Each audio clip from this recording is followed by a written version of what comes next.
नमस्कार. श्री स्वामी समर्थ. अगदी मनापासून स्वागत आहे तुमचं माझे स्वामी या चॅनलवर. तर कशा आहात सर्व? मस्त ना? मस्तच राहा आणि स्वामी सेवा करीत राहा. तर आज आहे आपल्या सर्वांचा आवडीचा दिवस, सगळ्या स्वामी भक्तांचा आवडीचा दिवस म्हणजे गुरुवार. काल संकष्टीनिमित्त बाप्पांना खाली घेऊन त्यांची पूजा केली होती. तर तेच आता हे सगळं फुलं वगैरे काढून नंतर मी स्वामींची पूजा करणार आहे. स्वामी म्हणतात, जो आमच्या ताब्यात आहे त्याला कोणी ताब्यात घेऊ शकत नाही. आणि याचा अर्थ ज्यांना कळाला त्यांना स्वामी कळाले असं समजा. तर स्वामी असे का बोलले? तर आता स्वामींना आपण गुरु मानलं आहे. आता गुरुपौर्णिमेला आपण स्वामींचं गुरुपद घेतलेलं आहे. स्वामींना गुरु मानलेलं आहे. स्वामींना माता, पिता, बंधू, सखा सर्व काही आपण स्वामींना मानलेलं आहे. कुणी कितीही आपलं वाईट चिंतत असेल, कुणी कितीही आपल्यावर जादूटोणा, तंत्रमंत्र जर काही करत असेल, तर आपल्यावर त्याचा जरासुद्धा काही असर होत नाही. आपल्या केसालाही त्या गोष्टीचा धक्का लागत नाही आणि स्वामी केसालाही आपल्या धक्का लागू देणार नाहीत.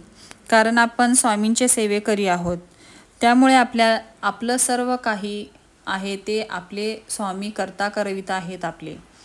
तर सगळा आपला ताबा स्वामींकडे आहे. आपण पूर्णपणे स्वामींच्या ताब्यात आहे. तर आपलं कसं कुणी काही वाईट करेल आणि कुणी काही केलेलं ते स्वामींपर्यंत आपल्यापर्यंत कसं काय पोहोचेल? एकीकडे आपण स्वामींना गुरु मानतो आणि आपण दुसरीकडे काय करतो? तर कुठल्या तरी बाबांना, तांत्रिकना, मांत्रिक, ज्योतिषांकडे आपण जातो. तर स्वामींवर अशा प्रकारे आपण अविश्वास दाखवल्यासारखं होतं. तर सर्व काही आपल्या आयुष्याचा भार, आपल्या जीवनाचा भार आपण स्वामींच्या चरणी ठेवला आहे. तर आपल्याला दुसऱ्या बाबांकडे, तांत्रिकांकडे जाण्याची काय गरज आहे? स्वामींना आपण गुरु मानतो आणि दुसऱ्या देवाला नवस करत बसतो. तर एक लक्षात घ्या की एकदा स्वामींनी आपला ताबा घेतला की दुसरी कोणतीही देवता आपल्याला आपल्या ताब्यात घेऊ शकत नाही. आपण सर्व स्वामी भक्त उच्च कोटीच्या देवताकडे आपला ताबा दिलेला आहे. तर तो एवढी परीक्षा तर घेणारच ना. आपला ताबा जर एवढ्या उच्च कोटी परमेश्वराकडे आहे, स्वामीकडे आहे, तर तेवढी तर परीक्षा तो आपली बघणारच. स्वामी हे लेट देतात पण थेट देतात, अशा प्रकारे स्वामींचं आहे. जर तुम्ही स्वामींना गुरु केलं, स्वामींना सर्वस्व मानलं आणि तरीसुद्धा तुम्ही दुसऱ्या ज्योतिषांकडे किंवा तांत्रिकांकडे जात असाल, कुठल्या तरी बाबांकडे जात असाल, तर ह्या प्रकारे तुम्ही स्वामीवर अविश्वास दाखवल्यासारखं होतं. तर असे काही तुम्ही करत बसू नका. समोर आपल्या परमेश्वर आहेत, सरळ प्रकाशाचा मार्ग आहे आपल्यासमोर आणि आपण अंधारात जातोय. हे किती मूर्खपणाचं आहे. पण बऱ्याचदा असंही होतं की आपण स्वामींची सेवा करतो, सर्व काही करतो, मनापासून करतो, त्यात कुठलाही दिखाऊपणा नसतो. सर्व काही करतो ते मनापासून करतो, पण तरीसुद्धा आपल्याला स्वामींचा आशीर्वाद मिळत नाही, स्वामींचे दर्शन मिळत नाही किंवा स्वामींची अनुभूती येत नाही.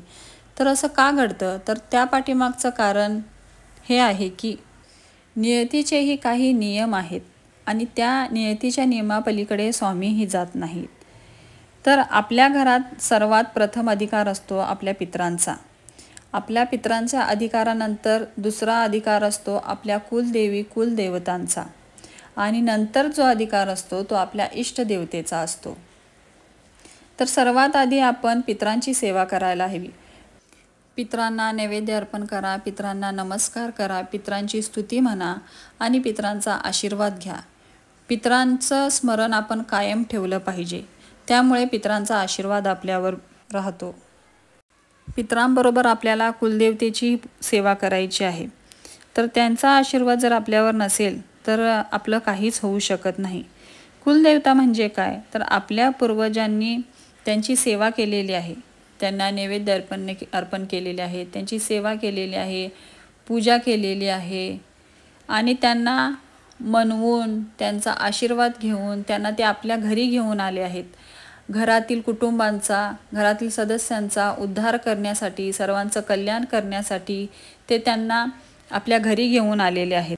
आणि त्यामुळे काय होतं की जी देवता सलग 3-4 पिढ्यांपर्यंत पूजली जाते, त्यांची सेवा केली जाते, ती देवता घराची कुलदेवी किंवा कुलदैवत म्हणून तेथे वास्तव्य करते.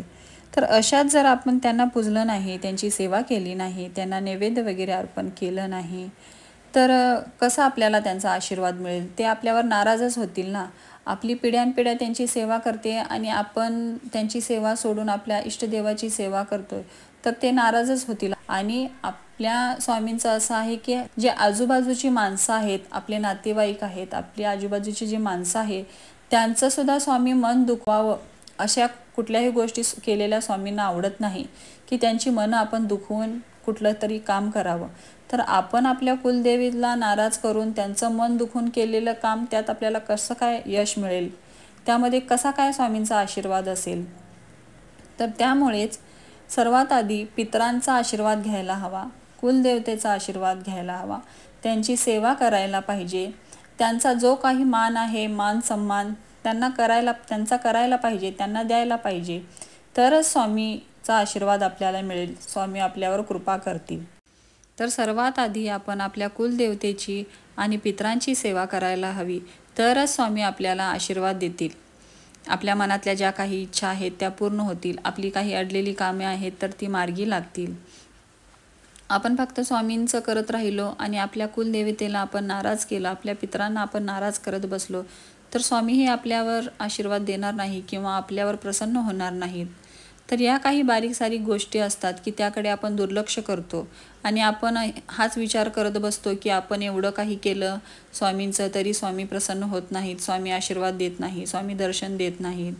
तर ह्या गोष्टीमुळे स्वामी दर्शन देत नाहीत किंवा अनुभव घडत नाही. स्वामी आहेत आपल्या पाठीशी, फक्त आपण स्वामी जे मार्ग दाखवतात त्या मार्गावर आपण चालत नाही.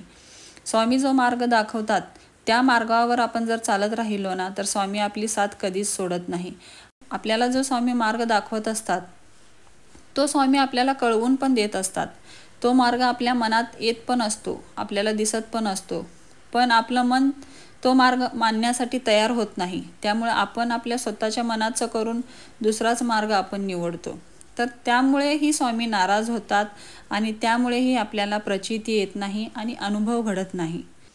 जर तुम्हाला स्वामींची प्रचिती हवी असेल, अनुभव हवे असतील, दर्शन हवे असतील, तर सर्वात आधी पितरांची आणि कुलदेवतेची सेवा करा आणि स्वामींना शरण जावा. तर ही छोटीशी माहिती तुम्हाला कशी वाटली नक्की कमेंट करा. माहिती आवडली असेल तर चॅनलला लाईक, शेअर आणि सबस्क्राईब करा. तोपर्यंत सर्वांना श्री स्वामी समर्थ.